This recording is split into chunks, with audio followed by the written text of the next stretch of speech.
Owning your dream homes used to be just that, dreams.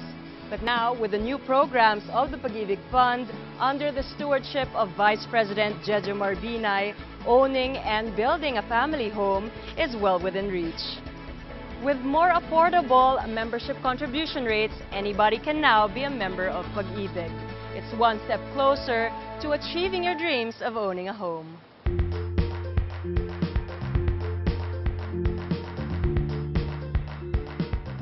Nung pumasok ang ating chairman na si Vice President Jejo Marbinay, yan ay ibinilin niya na kailangan magkaroon tayo ng isang magandang socialized program na magbibigay talaga ng access para sa mga dating hindi miyembro ng Pag-ibig Fund.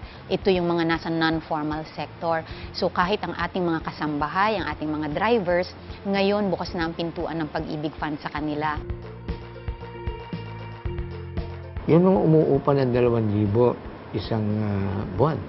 Kayo pong mga Pag-ibig members, yung 2,000 po ninyo, makakabili na po kayo ng bahay, lupa't bahay, na nagkakahalaga po ng 375,000 pesos. Yung 5,000 ho, alam nyo ba mga kababayan, magkakaroon na ho kayo ng bahay na nagkakahalaga ng 750,000 pesos. Huwag ko kayo matatakot ng pagbili ho ng lupa't bahay na kung kayo ho tatawagin ng Panginoon, kayo po ay madi-disable, meron kaakibat po itong mortgage redemption insurance na kung sakali may mangyari sa inyo, fully paid na po yung inyong inutang. Ang Pag-ibig Fund din ay naglalaro sa isang market, walang access sa bangko. Sapagkat halimbawa, pagka mga housing loan, mayroon silang 50,000 na requirement na gross income. So, paano na lang yung ating minimum wage earners? Siguradong madi-deny sila, walang access dyan sa mga bangko.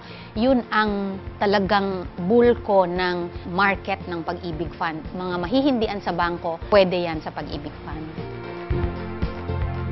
Doon naman sa ating mga miyembro na may kakayanan na humiram ng mas malaki, gusto nila ng condominium, pwede na rin. So ngayon, 6 million effective July 1 ang pwede nilang utangin.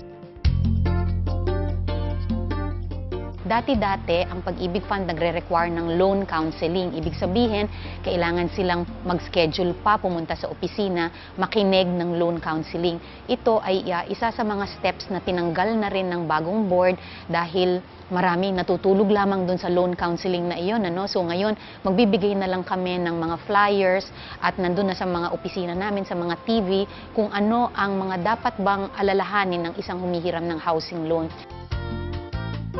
Ang Pag-ibig Fund ngayon may 10.2 million members at base na rin palagi kami nagsa-survey kung ano ba ang ikakaligaya ng ating mga miyembro at maraming kaming feedback na nata-turn off sila kapag pagkahaba-haba, parang lagi nila sasabihin parang gobyerno, yun ang gusto naming tanggalin sa Pag-ibig Fund sapagkat ayon na rin sa charter namin, ang Pag-ibig Fund ay parang dapat comparable sa private sector. So kung anong experience ng tao sa bangko na pribado, dapat ganoon din ang karanasan niya sa Pag-ibig Fund at hindi siya madala.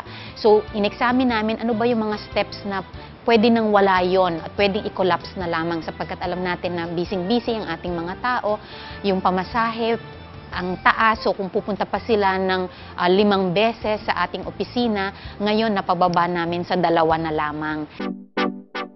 Kasi hindi naman ito dapat mahawa sa bureaucracia, no? Yung bang napakatagal. No? Pero ang talagang tinidiinan namin dito ay yung pagmamadali ng proseso para sa mga developers kasi umaangal yung mga developers.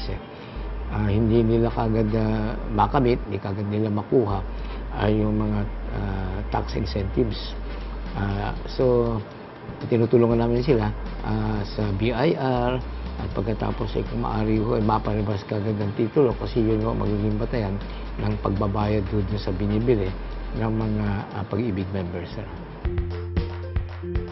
Mga kababayan, narito po kami upang tumulong na ang bawat Pilipino sana magkaroon po ng sariling bahay. No? Ang pagkakaroon po ng isang disenteng bahay, karapatan po yan na kinikilala ng ating saligang batas at ng mga ibang mga samahan sa buong mundo. So, ito po ang Key Shelter Agencies na handang tumulong. Ulitin ko po na sana kayo ho, hindi na mabuhay na may agam-agam na bukas makalaw pagising ninyo, wala kayong tinitira.